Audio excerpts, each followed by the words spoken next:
Welcome to the return of the Primal Endurance podcast.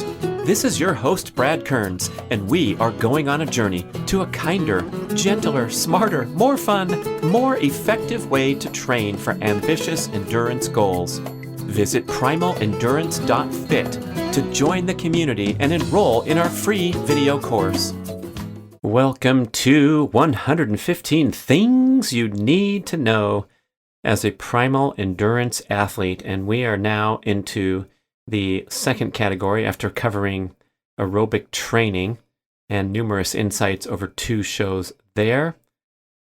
Now we cover the topic of periodization of your training program. Insight number 1, kind of a definition. Periodization entails focusing on different types of training during specific blocks of time over a calendar year. A broad example of an annual training schedule for an endurance athlete is kicking off with an aerobic base building period, mini periods of intensity and or competition, bookended by mini periods of rest and mini periods of returning to aerobic focus, a miniature aerobic base building period, and finally, a lengthy rest period to end the season. This whole concept of periodization is addressing a competitive endurance athlete with specific race goals at certain times of the year. And we get all kinds of questions over the years like, wait a second, this conflicts with the Primal Blueprint message of doing some strength training, doing sprinting, and doing cardio all the time in life. And so if I were talking to a general fitness enthusiast who wants to feel strong, energetic, delay aging, maintain muscle mass, pursue a fun, active lifestyle, then periodization is not really relevant, although there is some justification for virtually any fitness enthusiast, any athlete, for doing some aerobic base work and taking a chunk of time just to build that cardiovascular system at comfortably paced workouts. But for a competitive endurance athlete, this is particularly relevant because you need to build that foundation before you layer in high stress, faster paced workouts. And if you're attempting to kind of sprinkle in intensity or challenging workouts throughout the year, this can easily lead to, in general, an overly stressful training pattern where you are fine-tuning that small engine, as we talked about in the previous shows, rather than building a wonderful foundation from which to launch from when you perform these high-intensity workouts that deliver fantastic fitness breakthroughs if they are conducted properly and if you have enough resiliency, enough foundation to absorb and benefit from these workouts. So the aerobic base period to kick off the year is a period of time, usually 8 weeks minimum, where all of your workouts are at or below your maximum aerobic heart rate. So you're just out there putting in mileage, putting in the hours. You're not going fast. You're not introducing an extensive amount of energy sapping strength training sessions, anything that's intense or really challenging in the gym. A lot of people wonder, can I still do my rehabilitative exercises or my leg extensions that my physical therapist gave me to work on my medialis muscle and alleviate knee problems? Of course, but we're talking about devoting the vast majority of your exercise energy expenditure available to aerobic conditioning, including the challenging workouts of going longer rather than going faster. So you're watching that heart rate very carefully, and you'll find that your body is able to build in conditioning without the interruption that's often caused by performing and recovering from high-intensity exercise. So off this base building period, it's really common for elite endurance athletes to go and set PRs in their early racing season, even though they haven't done a sufficient amount of high-intensity exercise to prepare. They don't think they're ready for a peak effort. I experience this frequently on the racing circuit, where I'd kick off in April with a great race, and then maybe in June or July, I'd become tired, burnt out from the traveling and the stress of the racing circuit rather than building. So there is a lot of magic to taking care of your energy expenditure, balancing the stress levels in your life, and focusing on training that is nourishing and restorative before you set foot on the track or conduct the hill repeats or open up the throttle.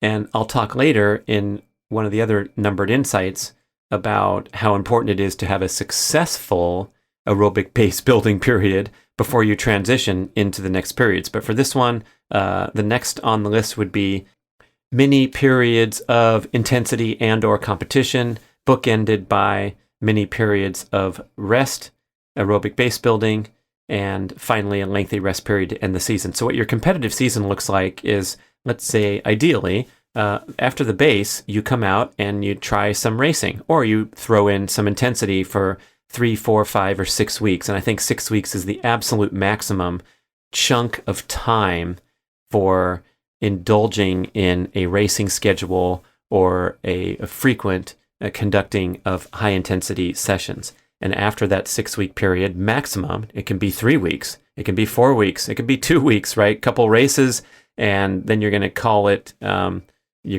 mini period. But you always want to bookend a competitive burst with a little bit of rest. And then coming out of the rest, it's a great idea to indulge in a mini period of base building and then back into a chunk of intensity and competition. And so by continuing to rotate in periods of time where you're focused on rest or you're focused on aerobic development, that will help you stay away from the disaster of the overreaching into overtraining pattern that's so common when people open up the racing schedule and just proceed through the calendar months, going and going, throwing in the difficult, challenging workouts and racing, and just not allowing the body to replenish and rejuvenate. So it's much better to look at blocks of time. And so when I say 6 weeks maximum for a racing / intensity chunk, if you do extend out to the maximum, then you're going to want to take a 2 week rest period minimum. I know I'm talking to endurance athletes. We've got to put a cap on the hard stuff and a floor on the easy stuff. But if you did go out 6 weeks, then you want to take a nice, nourishing 2 week break. And when I say break, I'm not talking about sitting on the couch. So everything's relative. This might be a period of time where you're going to enjoy some hikes, some leisurely swims in the lake at the summer cabin, whatever you're doing. Yes, you're allowed to pedal a little bit if you absolutely want to get out there and experience a nice Wednesday morning on the bicycle trail before you head into work. But you're going to have in your mind that you are not, quote, in training. You are just exercising. A big difference from bringing out the technology and measuring everything and tracking your heart rate, or being with other athletes where you're in a semi-competitive setting. It's just a period of rest and spontaneous exercise, none of which will be stressful. So you're allowed to get out there and move your body, but you don't want to consider it training when you're taking this rest break. So if a 6 week competitive period is bookended by a 2 week rest period, and then you would go into a 2 week aerobic base building period where you can get back into, quote, training and start putting in the hours again and doing some over distance stuff, but you want to stay away from high intensity workouts for another 2 weeks, then you're teed up nicely for another competitive chunk that, again, can go for 3 weeks, go for 4 weeks, go for a maximum of 6 weeks.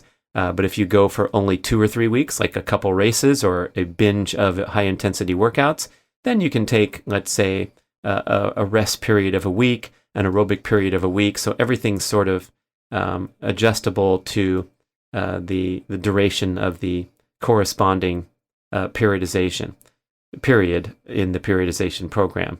And so as we go through these mini cycles of intensity, rest, aerobic base, back to intensity, rest, aerobic base, you will finally get to the end of the season where a lengthy rest period is recommended.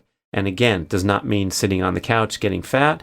And it can mean whatever you want it to mean, where you transition over into other activities. Maybe it's gardening, hiking, going out there and kicking the soccer ball with your young children, things that you've been neglecting because of that deep focus on training during the competitive season. But it's certainly okay to be active and getting exercise. But if you've pushed it really hard and you had a big competitive event at the end of the season, certainly a complete break from exercise lasting however long you want it to be until you feel like getting out there again is acceptable and recommended.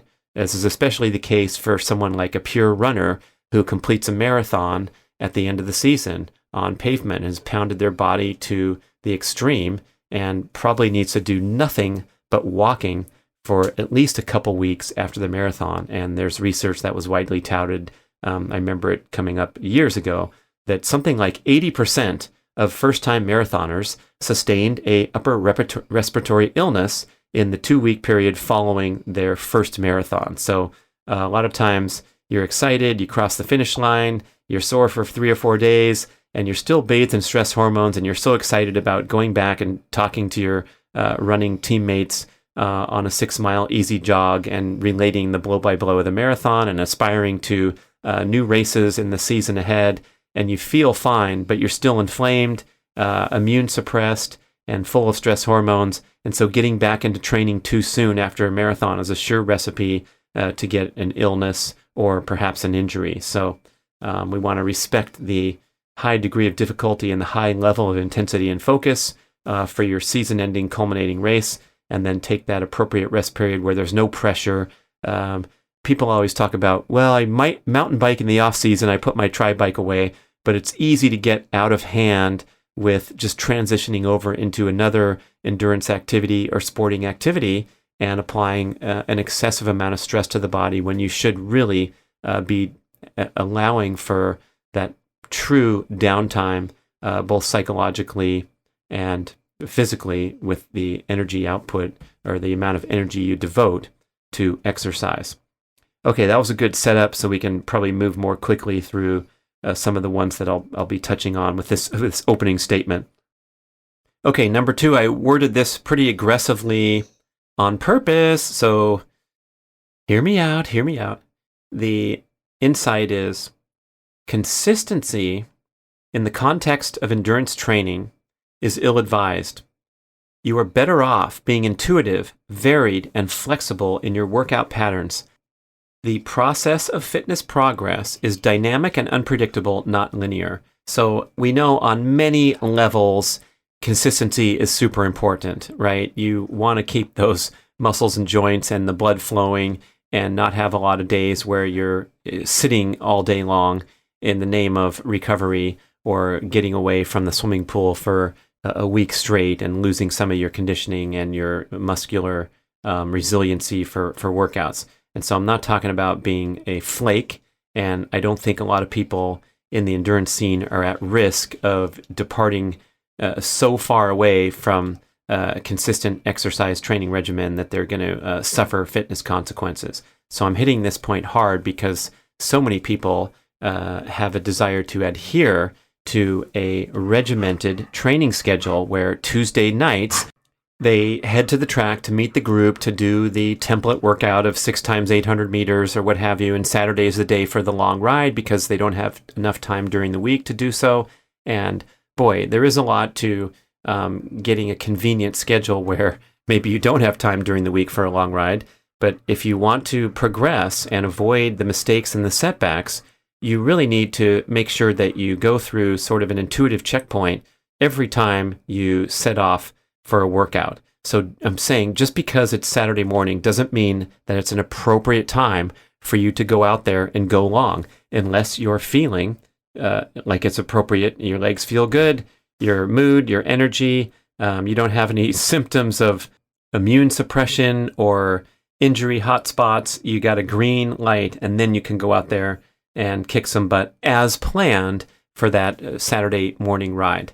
But in practice, because we have so many life variables and stress variables to mix into our training decisions, that an intuitive approach is going to be more effective, and you're going to have to be really smart and disciplined about regulating your competitive intensity and your energy expenditure appropriately, because you're not going to hit all of the planned workouts that you aspire to, because our competitive goals and our competitive intensity and our mentality and that driven, goal-oriented nature that a lot of people bring to the endurance scene is going to pretty much tee you up to design this super impressive schedule that's an ideal rather than a realistic. And so the time to be realistic is at the start of every workout. You can ask yourself these questions. Am I ready to go? Am I feeling loose and limber and inspired?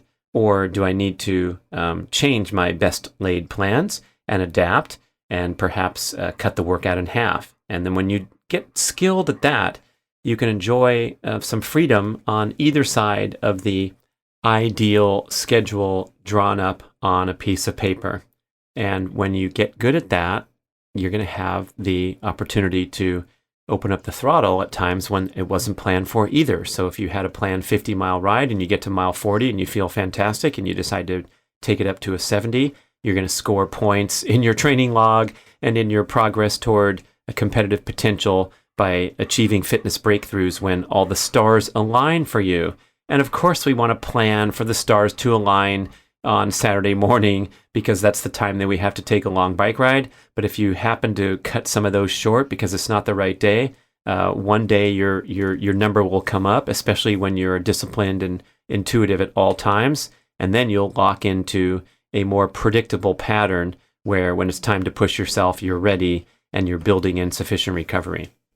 So that takes us to number 3. A good strategy for intuitive training is to align workout degree of difficulty with your subjective evaluations of your daily levels of energy, motivation, and health. And there's a great product called the Primal Blueprint 90-Day Journal. You can still grab it on Amazon or where you like to order books. And we have this beautiful scoreboard where you can write in subjective scores for all these different lifestyle factors and get really in tune with how to make good workout decisions based on how other things are going. And it might be your sleep, might be your overall stress level at work or in personal life. And if you can kind of put a scoreboard together where you're looking at 3s and 4s with motivation, and your health, instead of being 9 or 10, is a 6 or 7 because you got kind of a scratchy throat or your head feels heavy, the allergies are hitting in this time of year, you try to align your workout difficulty with some 3s or 4s or 6 and 7s rather than have a disparity between your overall stress level and readiness level and the workouts themselves. Okay, so number 4, the aerobic base period to commence the season should last at least 8 weeks. This is in almost every case, right, for a serious athlete planning a ambitious racing schedule. However, it can possibly last much longer if progress with aerobic function stalls or overstress symptoms are present, such as illness, injury, fatigue, or just lack of development. You're not satisfied with your aerobic development over the 8-week period. I told the story of Mike Pigg many times, how he was obligated with his advisor, Phil Maffetone, to avoid any high-intensity workouts and training because he was healing from a serious intestinal illness and beat up and burnt out from many years racing the circuit and competing at the highest level. And so until further notice, he kept all of his workouts in training at under his aerobic limit of 155 beats per minute or below. I believe this carried on for a couple years back in the early 90s. And in 91, he had his best season ever where he was triathlete of the year and won almost all of his races. He got upset in Israel on the very last race of the season by the guy talking. So I want to needle him, and you can share this clip with him if you know him. We both had our best season in 1991. Wasn't that fun? Anyway, doing really the only speed workouts of the entire year were the races. And so all training was aerobic, and it was very successful for the fastest triathlete in the world. So it can be for you too, trust me. And if anything is not optimal with that aerobic development, just stay in aerobic base building mode for a long time. Just carry on. because that'll allow you to get stronger without the interruption of higher stress workouts.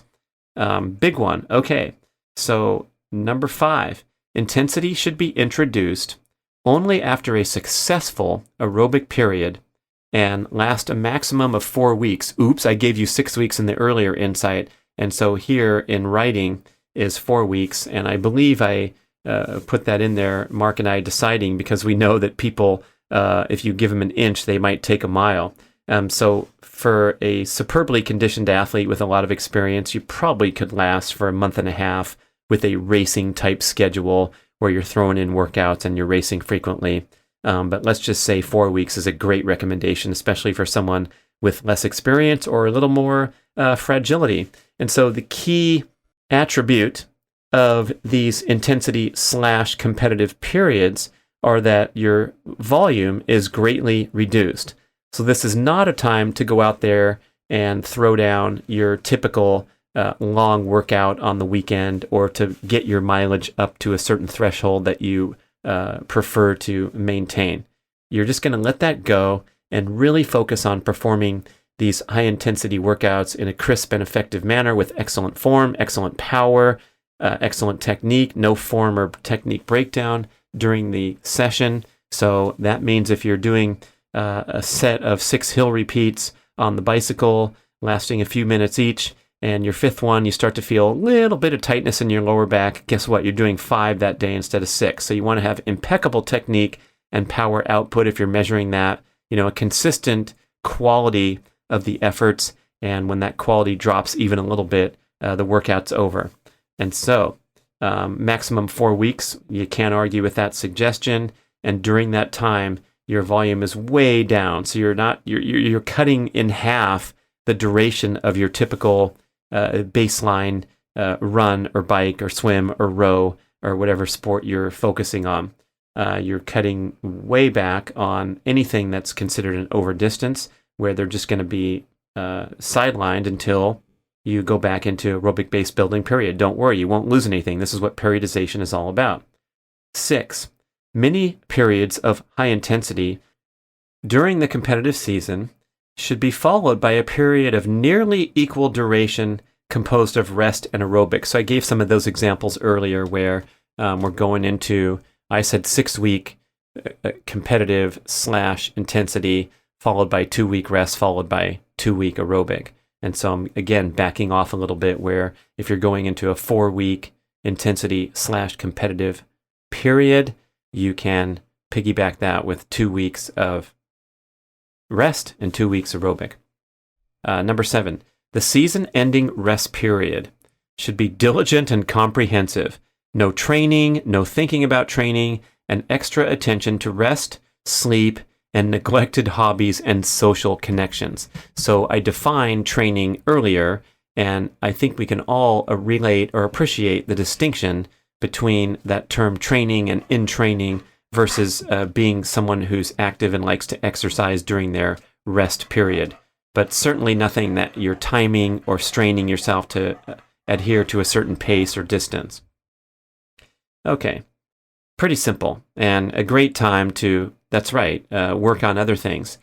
Some of those things might be mobility, flexibility, balance, and injury prevention. So maybe it's a time to pay more attention to doing your mini band exercises and your balance exercises in the gym with a trainer, at home, whatever. Things that don't tax your aerobic system significantly. They don't have a lot of impact or a lot of need for recovery after, because they're not that physically stressful, but still can make a pretty good contribution to your overall fitness without compromising this nice period of being out of training.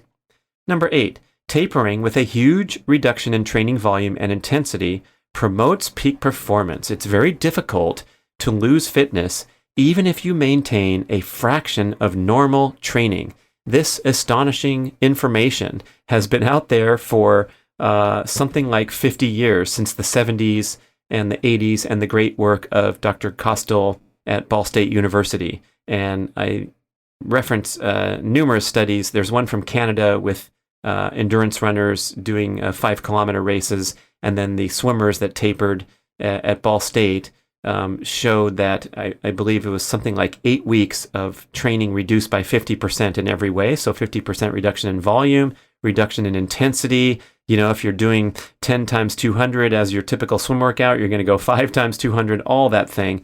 And after the tapering period, they uniformly swam as good or better than a performance test before the tapering period.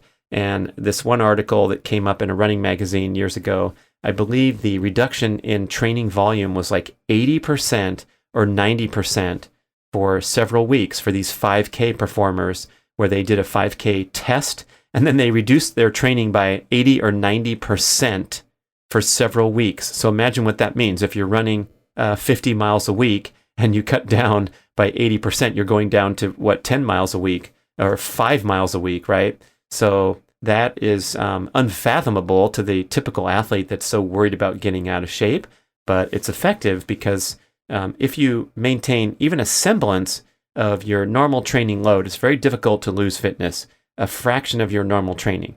That's different than number 9, detraining, but right now we're talking about using tapering to maximum effectiveness and knowing that you can leverage that for quite a long time. That's what these intensity/competitive periods are all about, where you drastically reduce training volume.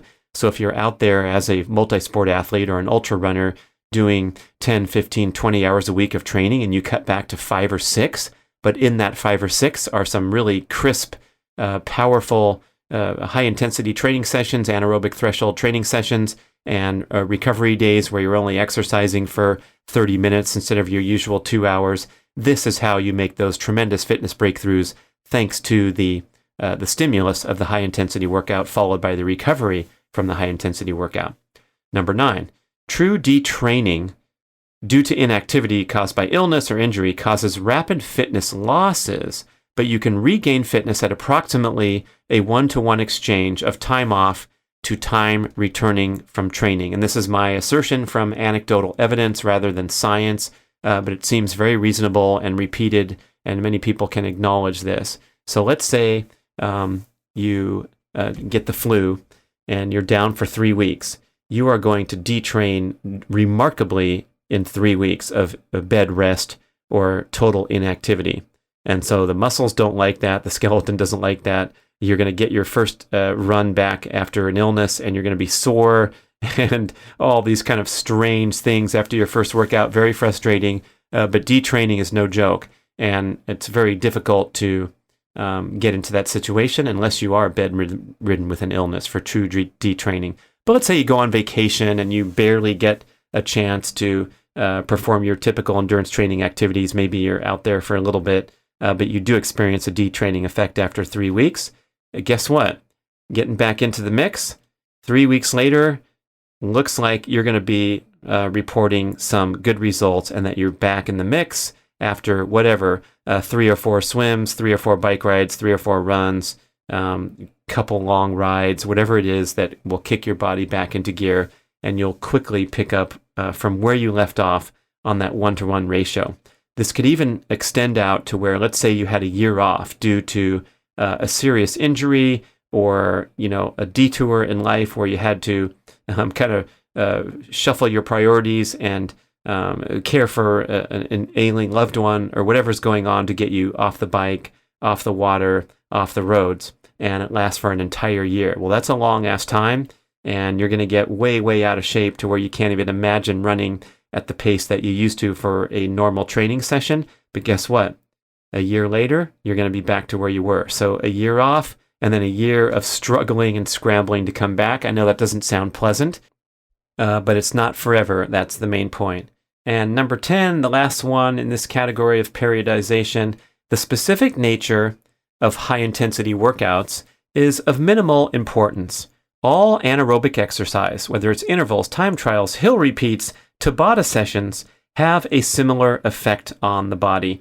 Some elite coaches might disagree with me, elite athletes, and there is some justification for getting your training more specific, especially as you climb up the competitive ladder where things really start to matter. But for the average recreational enthusiast, what we're talking about is putting your body into challenge with buffering lactate, getting the heart beating at a higher rate, getting the lungs processing more oxygen, getting your body used to an escalated pace with more impact in the case of running, more wattage output in the case of cycling.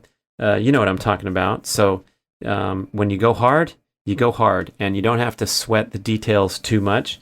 It's way more important to focus on the big picture of, are you going hard at the right time? Is your body ready? Are you paying attention to the intuitive signals for the duration of your workout, making sure that your power output and your technique is sustained throughout every hard effort? And mixing and matching is okay. And it's also okay if you love to do a certain hard workout and that's your go-to. There's no obligation to throw in a whole bunch of different types of high-intensity workouts in order to be a competent, competitive athlete. So relax a little bit. Don't sweat the details. A lot of times just going out there and going by feel and doing like a fartlek session, which is so popular in running, or heading out on a bike ride, knowing that it's time to go hard. And maybe you'll put the hammer down for 10 minutes straight, or maybe you will just punch every brief uphill, whether they last for 12 seconds or 20 seconds or 30 seconds or a minute. And that'll be a fun way to just cover the course in a manner that hones you for high intensity competition.